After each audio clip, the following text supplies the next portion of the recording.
il a une Golf. On ne peut tout de même pas se tromper tout le temps.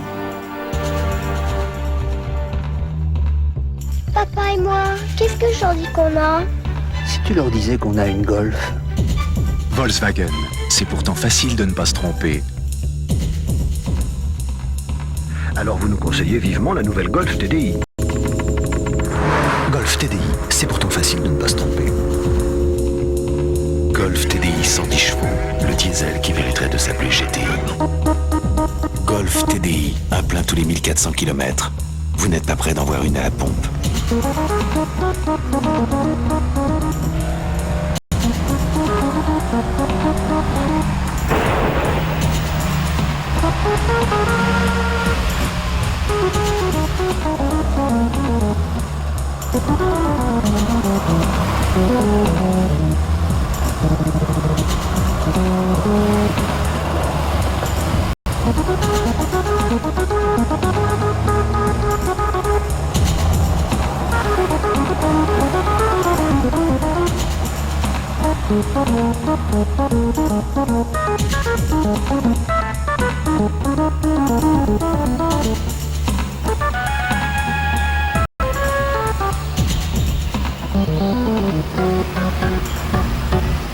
Ça me fait vraiment plaisir de me retrouver au volant d'une Golf de première génération et de surcroît d'une Golf GTI parce que ce modèle a fortement contribué au mythe Golf.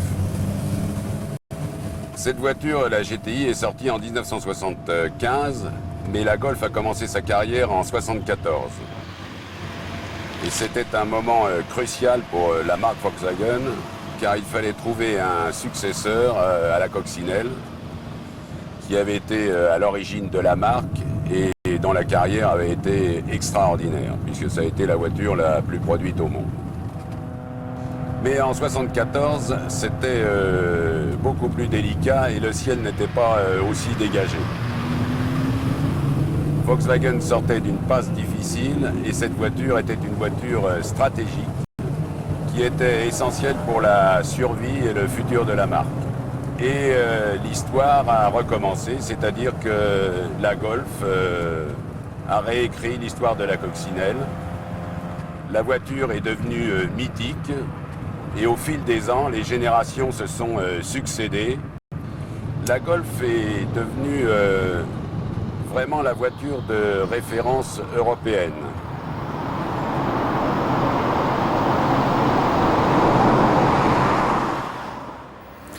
Michel Lepère, nous allons explorer l'arbre généalogique de la Golf et nous allons tout de suite trouver la mère de la Golf, la célébrissime coccinelle.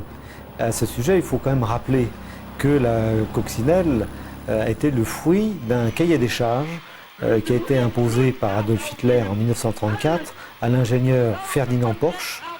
Est-ce que ses origines un petit peu sombres et sulfureuses n'ont pas quelque part terni l'image de la coccinelle Volkswagen?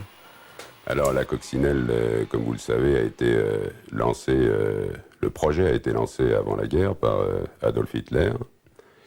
Et le projet était le projet d'une voiture du peuple coûtant 1000 marks et devant satisfaire toute la motorisation de l'Allemagne, la motorisation montante.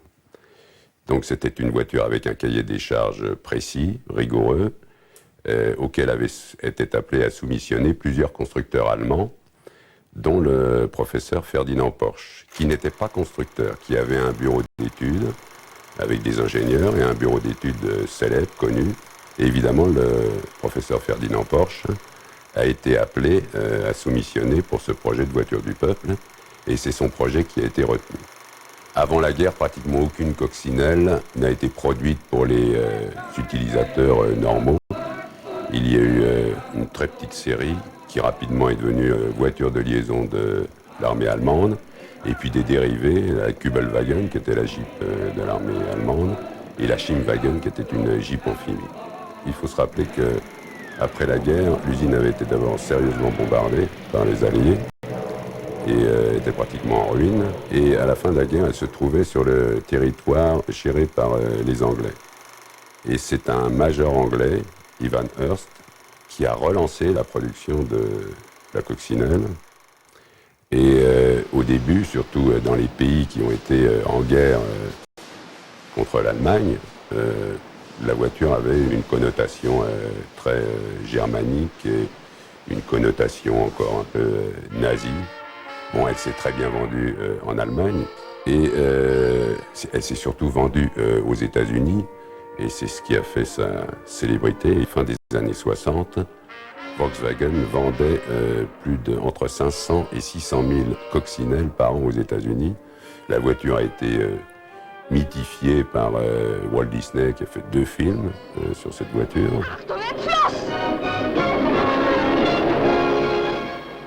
Donc on arrive dans les années 70, la coccinelle s'est vendue à plus de 21 millions d'exemplaires, mais la concurrence commence à fournir de nouvelles armes.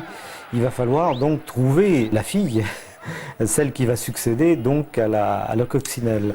Ça c'est un peu l'histoire telle qu'on la voit de l'extérieur. À l'intérieur de l'entreprise, c'était beaucoup plus dramatique que ça.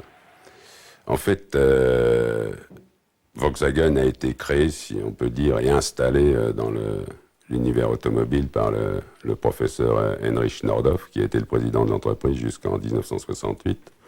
À partir de 68, la voiture commençait un peu à décliner. Il n'y avait rien de dramatique, mais ça commençait à décliner. Son successeur a été Kurt Lotz. Volkswagen s'est évertué à trouver des successeurs à la coccinelle, et jusqu'à la Golf n'a fait que des flops, il faut le reconnaître. Il y a eu une première tentative avec une Volkswagen 1500 qui était une voiture 3 volumes avec un moteur 1500 cm3 en position arrière, refroidi par air. Ça a été un échec commercial. Ensuite, il y a eu la 1600 TL qui était une voiture avec fastback. Ça a été un échec commercial. Ensuite, il y a eu la 411 et puis la 412. Alors là, c'était une catastrophe. Et puis, il y a eu la K70. C'est une bonne voiture, mais elle est arrivée un peu trop tard et elle était trop chère. Ça a été encore finalement un flop. Donc Volkswagen était dans une passe difficile avec aucun successeur pour la coccinelle. Donc Kurt Lotz a fait un mandat de 5 ans, même pas 5 ans, il est parti en 71 et est arrivé à sa suite Rudolf Leiding. Et Leiding a eu l'idée géniale de faire appel à Audi, au bureau d'études, Audi, où était entré tout récemment un ingénieur qui s'appelait Ferdinand Piëch. Donc Leiding a repris toute la technologie de Audi et a été sollicité Giugiaro, le fameux styliste italien qui a créé ensuite le bureau Ital Design, pour dessiner des voitures. En fait, il a été sollicité pour créer une berline moyenne, un peu l'équivalent de la R16. Il a pris comme base l'Audi 80 et il a créé à partir de l'Audi 80 la Passat qui était une voiture de volume. Ensuite, il a créé le Scirocco et puis il a créé 2 petites voitures. L'une qui s'est d'abord appelée Audi 50 et par la suite Polo et puis la Golf. Et l'histoire dit que les gens de Volkswagen à l'époque ont hésité entre l'Audi 50 et la Golf. Donner l'une ou l'autre à Audi ou à Volkswagen. Et finalement, ils ont fait le bon choix de garder la Golf pour eux. Volkswagen passe à la traction avant, 40 ans après Citroën, en 1934, faut-il le rappeler, mais c'est une révolution culturelle, je dirais même assez dangereuse. Est-ce que le public allait pouvoir suivre? Mais effectivement, pour les clients de coccinelle à l'époque, c'était un changement complet, parce qu'ils passaient de la propulsion arrière et d'un moteur en porte-à-faux à l'arrière à une traction avant. Il fallait que les gens, pour que ça marche, retrouvent un certain nombre de constantes dans leur nouvelle voiture. Et ces constantes, c'était les constantes de la marque, donc qualité, fiabilité, durabilité. Mais il y avait d'autres éléments qui étaient porteurs et qui ont aidé les clients de coccinelle à basculer sur la Golf. D'abord, bon, c'était une voiture moderne, mais la traction avant commençait à être le mode de propulsion européen. Tous les autres constructeurs étaient passés à la traction avant. Bon, il y avait Citroën, mais il y avait Renault qui était passé, Peugeot qui était passé avec la 204, etc. Et puis en Allemagne, il y avait un constructeur qui était membre de Volkswagen, qui était Audi et qui faisait des tractions avant depuis un certain temps. Donc Audi avait la maîtrise de la traction avant et même des solutions en termes de traction avant qui étaient des solutions novatrices. Donc il y avait cette garantie du know-how, du savoir-faire de Audi pour faire en sorte que la Golf soit une traction avant réussie, tout en étant la première traction avant de la marque Volkswagen. Pourquoi elle s'appelle comme ça, la Golf? Alors, à l'époque, Volkswagen donnait à ses voitures des noms de vent. Mais c'est pas toujours flagrant. Donc, Scirocco, c'est un vent bien connu. Passat, c'est un autre vent, mais beaucoup moins connu. Et Golf, c'était en fait pour Gulfstream, qui est un vent d'altitude au-dessus de l'Atlantique. Mais personne ne connaît ce vent en dehors des pilotes qui font la ligne. Et très rapidement, les gens ont assimilé la voiture au sport, le Golf. Et d'ailleurs, quand la GTI est sortie, le pommeau de levier de vitesse, c'était une balle de golf. Enfin, la réplique d'une balle de golf.